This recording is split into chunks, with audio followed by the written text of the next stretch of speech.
A few weeks ago, I reviewed the Monster Hunter live-action movie. The movie sucks, do not watch it. And at the end of the video, I asked folks if they wanted to hear my ideas for a filmic Monster Hunter adaptation.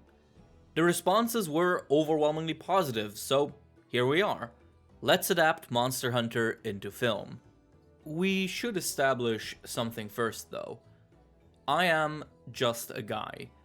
My documentaries and short stories around Monster Hunter have received a lot of wonderful support, and many people were extremely kind in their enthusiastic desire to see my ideas for a Monster Hunter film. That is very flattering and I love you all, but I must stress that I have no experience working or writing in film. I did study English and cinema back when I was at university, sure, but those are just papers. I don't hold a candle to actual industry professionals and their actual experience, and I just want to make clear that this video is not intended as a claim that I can do any better. I'm a fan, with ideas that may or may not be realistic, or even good for that matter. But I like them, so you'll just have to indulge me a little. For any creative project, there are a million ways to approach it. Googling writing strategies will literally net you more results than you can fathom. Personally, I like to use a trusty influence pyramid. The idea here is that every layer of the pyramid is influenced by all layers under it, and every layer of the pyramid influences all layers above it. So, at the bottom we naturally have the basic fundamentals, and at the top, the granular results of a domino line of ideas and concepts. The wider the category, the bigger its influence over the project as a whole. It's only one of many ways to do this, and it's definitely not flawless, but it's one that I personally really enjoy using. At the very bottom of the pyramid, we have core appeal. I find that the best way to start any project like this is to ask yourself, what do I want people to like about this work? What are the values, ideas, and vibes you want to impress on your audience? In the case of Monster Hunter's adaptation, one is obvious: the monsters. Any Monhan project, capital N, needs to imprint a sense of wonder and awe in the namesake beasts. We want folks to walk away with a new favorite dragon, basically. I would even expand this into getting people to like the Monster Hunter world and setting. The Monhan universe is such a rich and fascinating fantasy setting that many people don't really know about, and I think any adaptation of the games should try to get people interested in that setting. Speaking of the games, here's a pill we need to swallow. Any adaptation is, by its nature, an advertisement for the source material.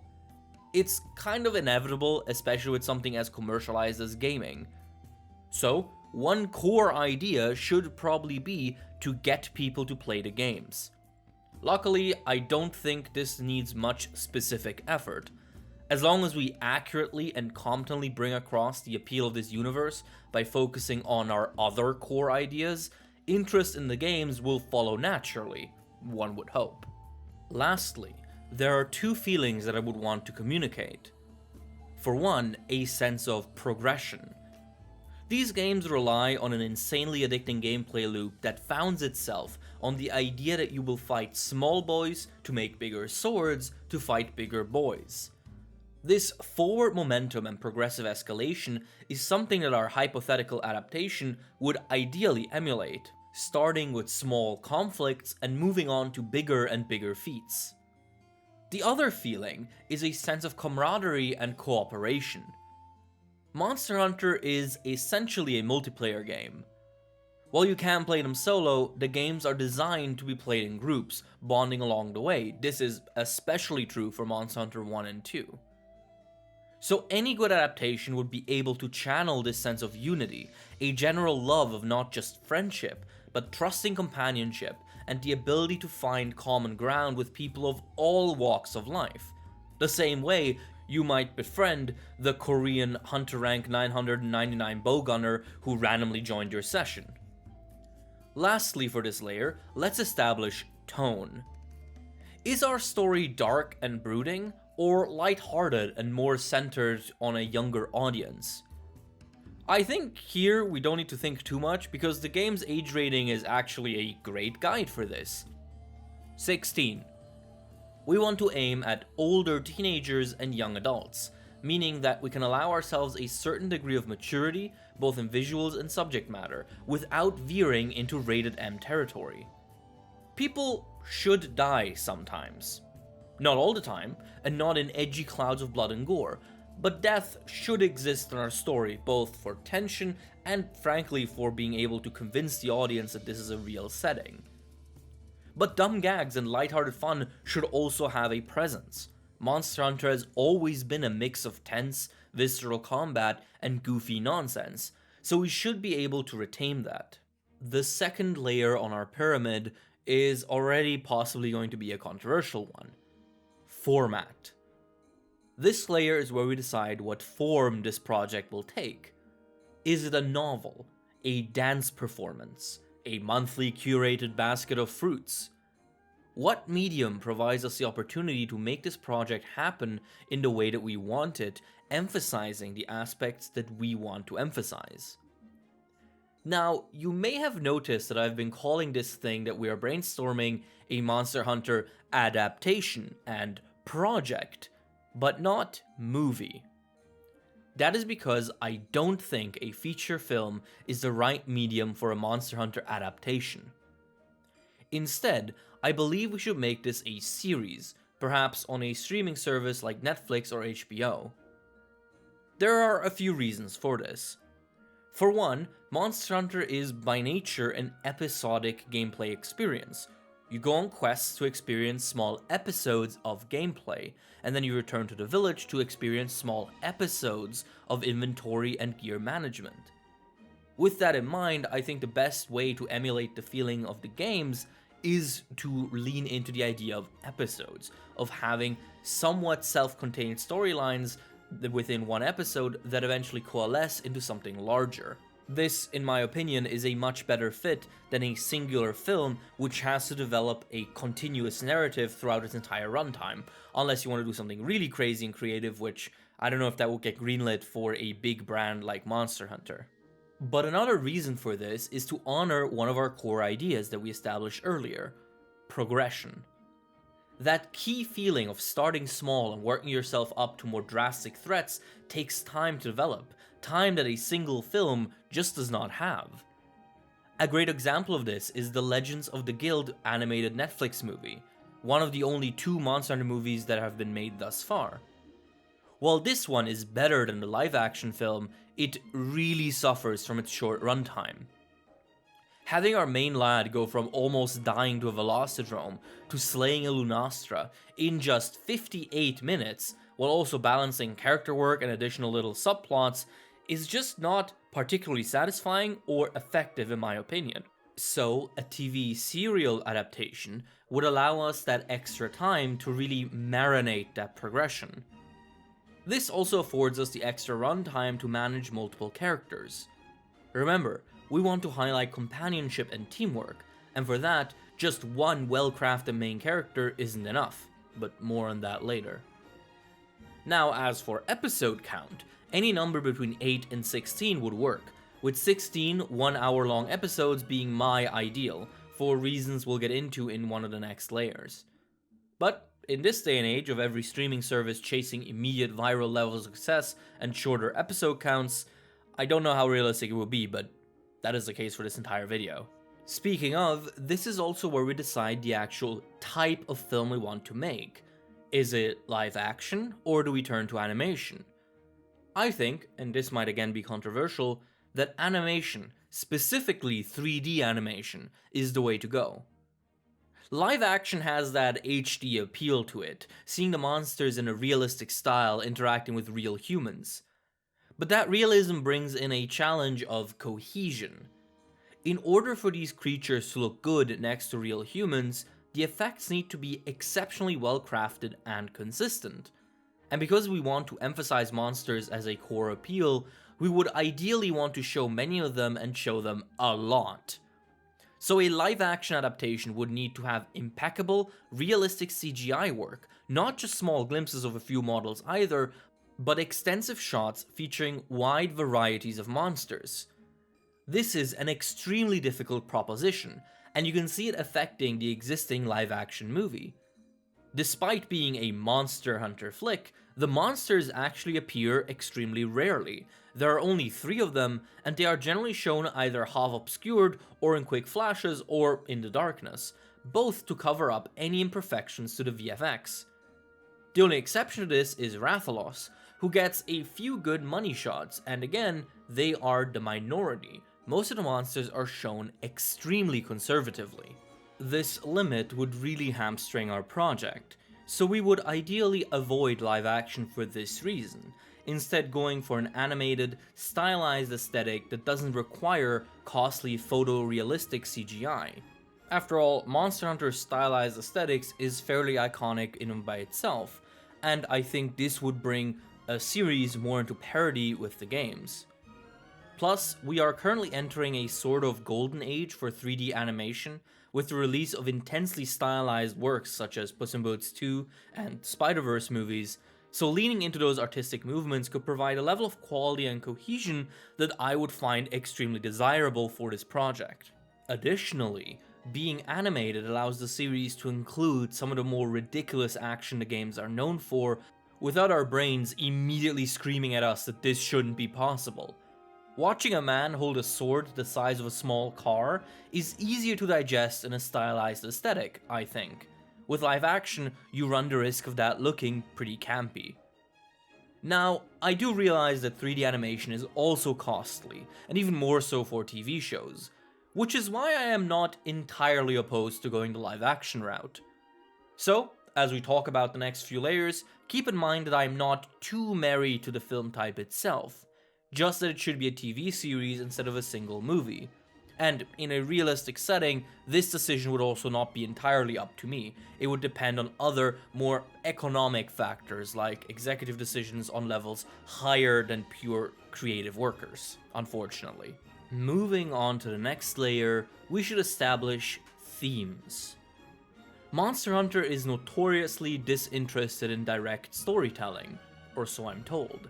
So I'm sure the idea of targeting specific themes in our dream project seems like trying too hard for some people. But every piece of fiction has themes, simply by being written by a human being with ideas and priorities. Themes are, in context of this pyramid, really just a more precise and focused iteration of the ideas we established at the bottommost layer. So, we take the rough idea of progression and refine it into something more specific. For example, the theme of overcoming limits that you believe to be inherent, of progressing past them.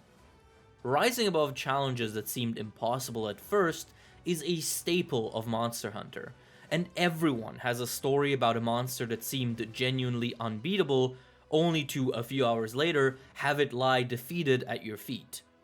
This should be a main subject for the series, to grow and progress not just in general, but to specifically shoot past the walls you had only ever dreamed of overcoming. So, what do we do with camaraderie? Well, we turn it into unity through diversity, the ability to connect and cooperate not just in general, but specifically with people who you might not know, who might be extremely different from you.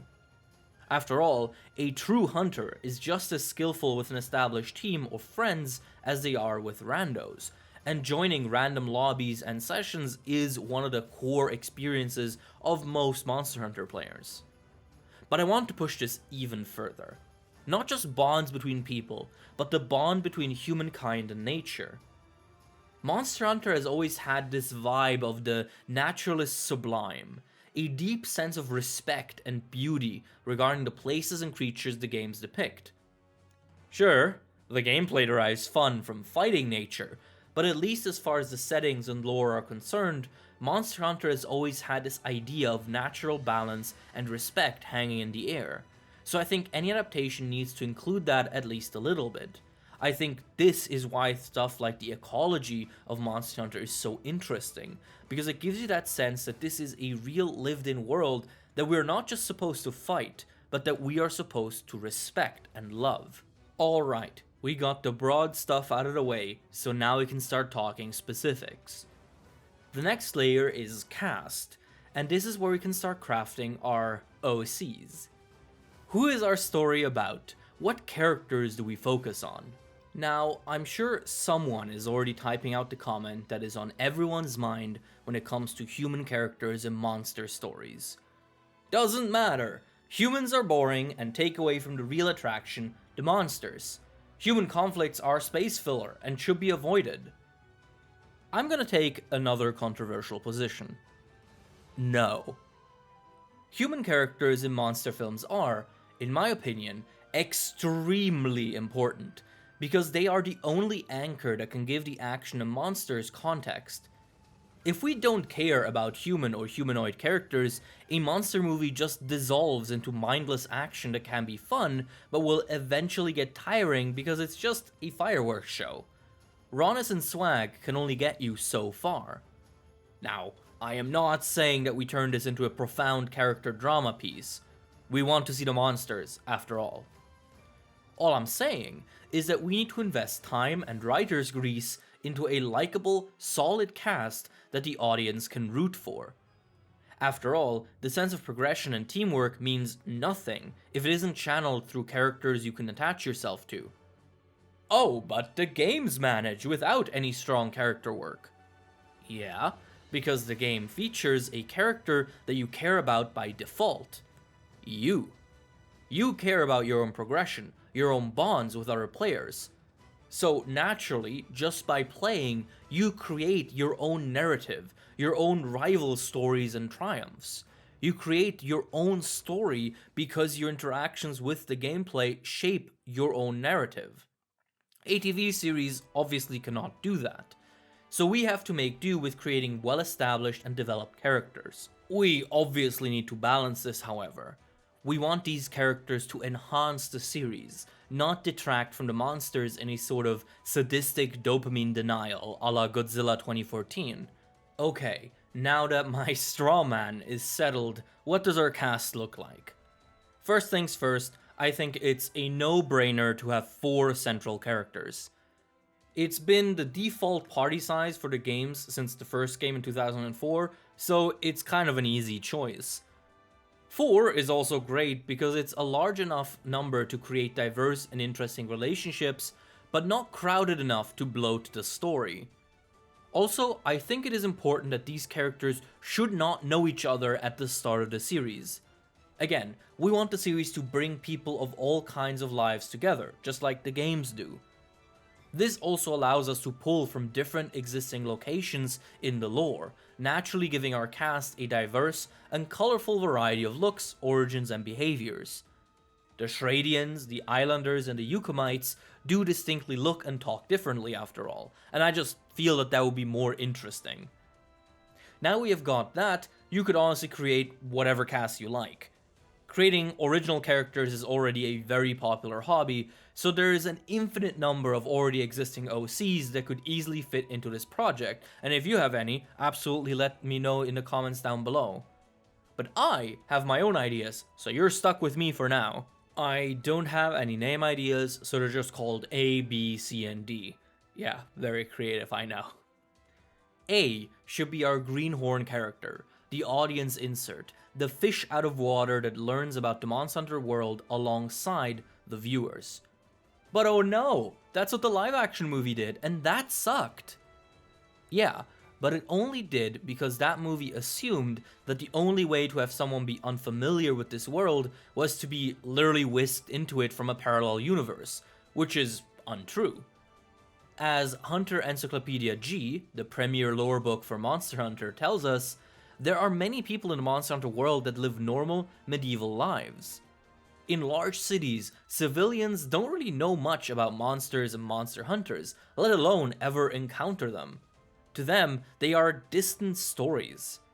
So, A could start the series in a large city like, say, Verudo in Western Shrade. We know from the bit of info we get from the lore that Gerudo suffers an aggressive class divide, where the poor are constantly driven further and further away from the prestigious city center and its protective walls. So maybe A and their family could begin their story by being so thoroughly alienated by the elite and fed up with this life that they set out to find a new home. In the process, traveling through the frontier, the lands in which the games take place and where monsters reign. A would, through one mishap or another, end up in a hunting village, maybe Kokoto, and begin training to become a hunter, learning all about his new life in the process.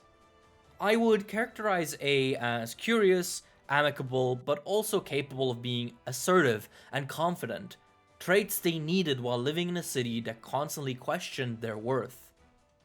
But this confidence belies a deep anxiety and insecurity of where they truly belong. What place could they call home? Would they ever find such a place? I imagine this character would wield a hammer. Maybe their parents were blacksmiths and using this weapon is a way to incorporate that trade into their hunting style. Also, I have 700 hours in Hammer, so, my show, my rules. I also imagine A to be male, but frankly they could just as well be a woman, non-binary, gender fluid, or something else altogether. Gender does not really matter to me for this character. B, on the other hand, needs to be a woman, but with a twist. I imagine B to be a greatsword-wielding elderly lady, a battle-scarred veteran huntress who is as massive and muscular as she is experienced. But crucially, B is at the tail end of her old badass era and is slowly transitioning into simply being old. She begins the story noticing that her slashes and swings are slowing down, that she runs out of stamina quicker than the youngsters she trains. I could imagine her being from Poke Village, where the harsh environment would further push her to be tough, and terrified of the prospect of getting too weak to pull her own weight. By making her a giant woman, we give the cast a bit more spice. It wouldn't be fun to just have a boy band of traditionally attractive young dudes as the main cast after all. By having her be on the elderly side, we produce a natural sort of mentor character, someone whose experience can enhance the competency of everyone around them. It also makes her the natural character to answer any questions that A would pose.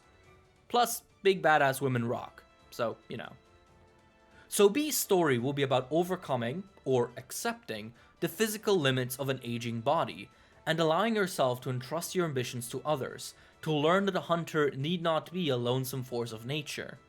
But it would also be about regaining your confidence, about being able to make the most out of even the most dire days, and even when you feel like the one thing that defined you is slowly starting to fade.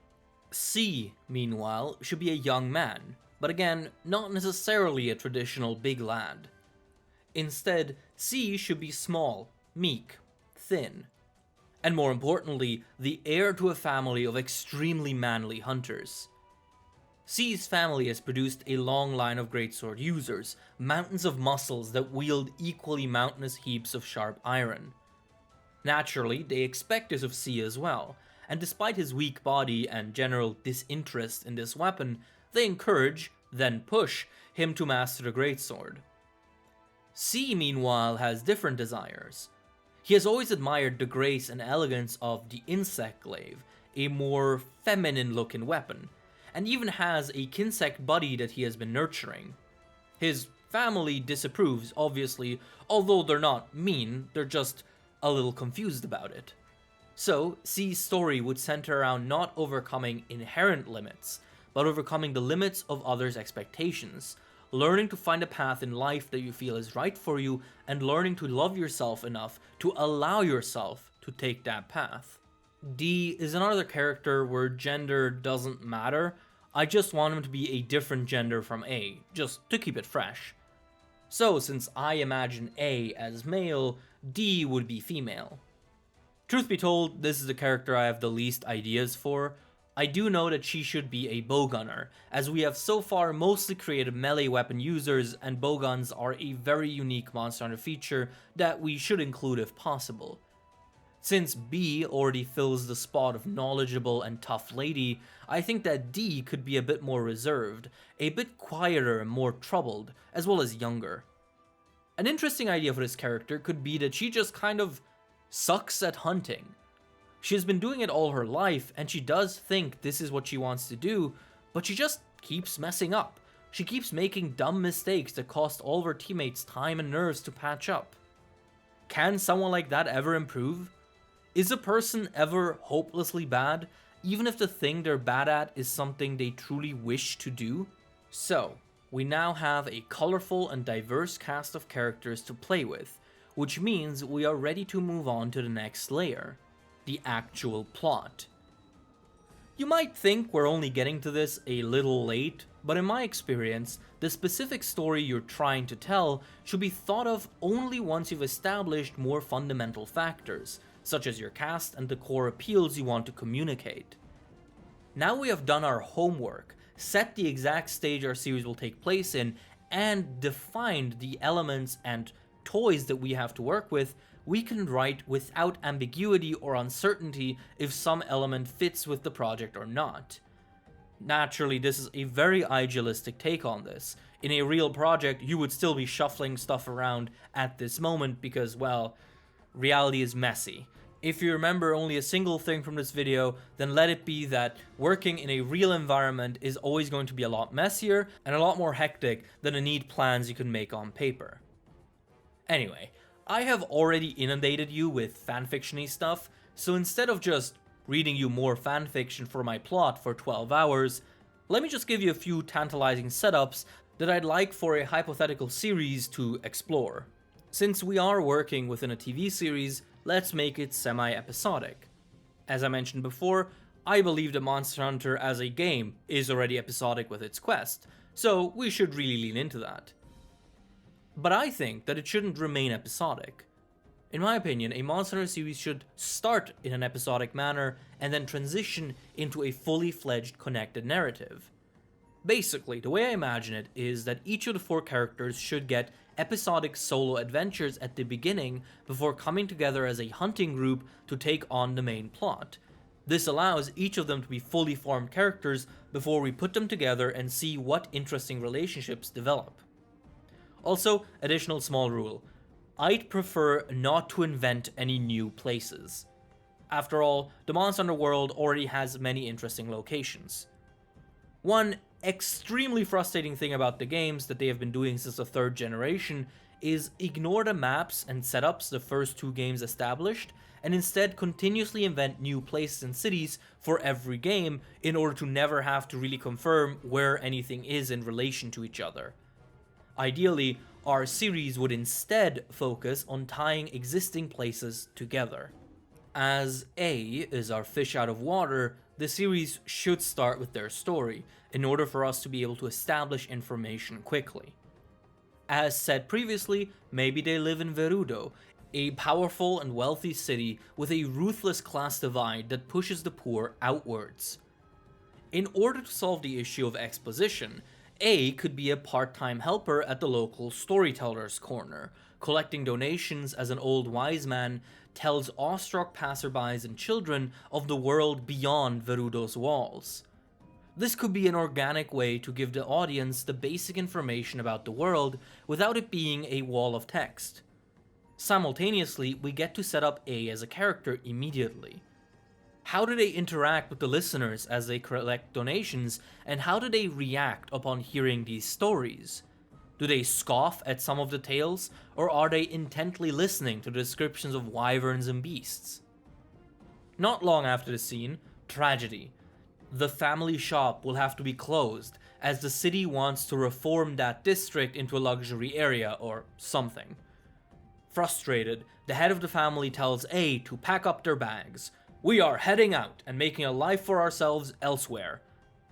On their way through the frontier, the family's caravan is attacked by a massive wyvern and A is knocked out. They awaken in a sleepy village named Kokoto, where the local hunters have saved and taken care of them.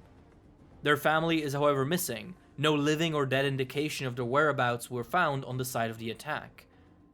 A, having to pull their weight if they wish to stay in Kokoto, take up the weapons of a hunter and resolve to find their family dead or alive. It's not about revenge on whatever creature attacked them. It's about regaining a sense of home, of belonging. For what is a person with nothing and no one that binds them to this world? B's story serves as an opposite. She has all that A lacks: age, experience, a community that she values, pupils and fans that revere her. She is a veritable village hero. Or at least, she was. Her bones hurt, her joints complain, and her fame is waning. But more than that, her sword arm is getting heavier by the day. The skills that made her life worth living are fading.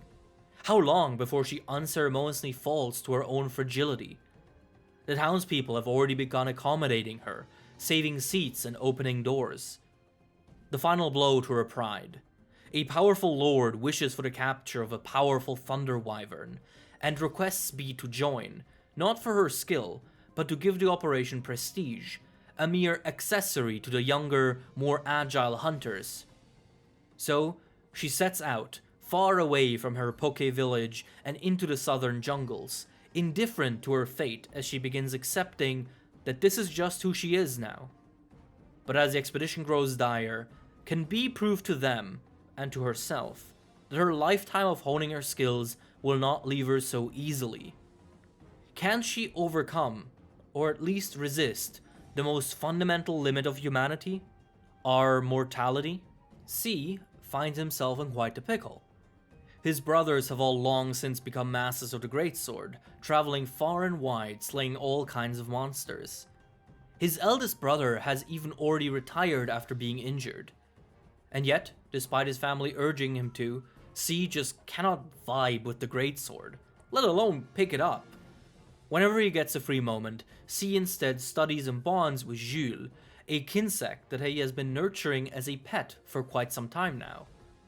As the wedge between him and his eldest brother grows, the alarm is rung. Near the village, a colony of Mizutsune has set up shop, protected by an extremely aggressive male.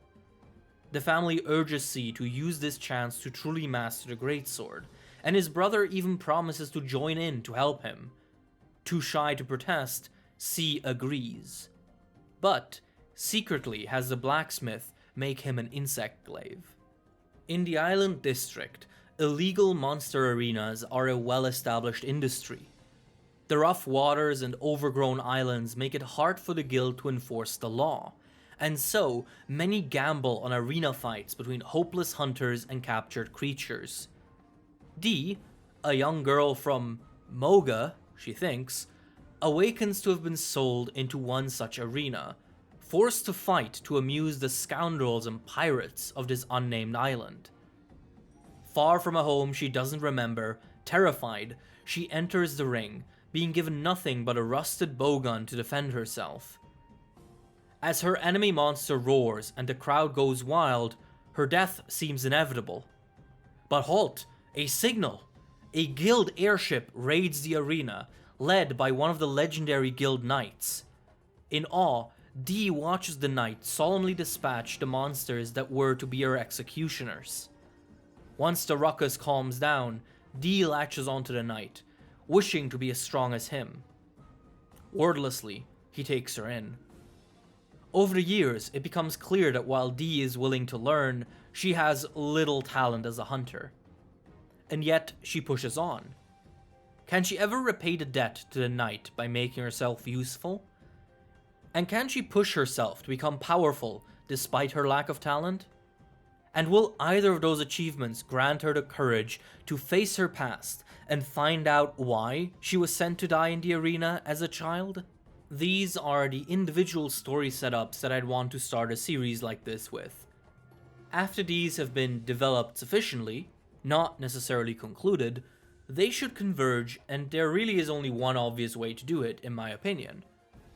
The guild sends a summon far and wide for hunters to congregate in Dundorma, as his immenseness wishes to launch an Elder Dragon investigation in response to numerous mysterious reports flooding in.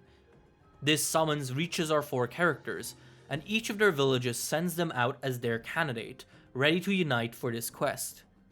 Bonding, camaraderie, and cool monster action ensues, culminating in the final fight of the season being their attempted slaying of the Elder Dragon.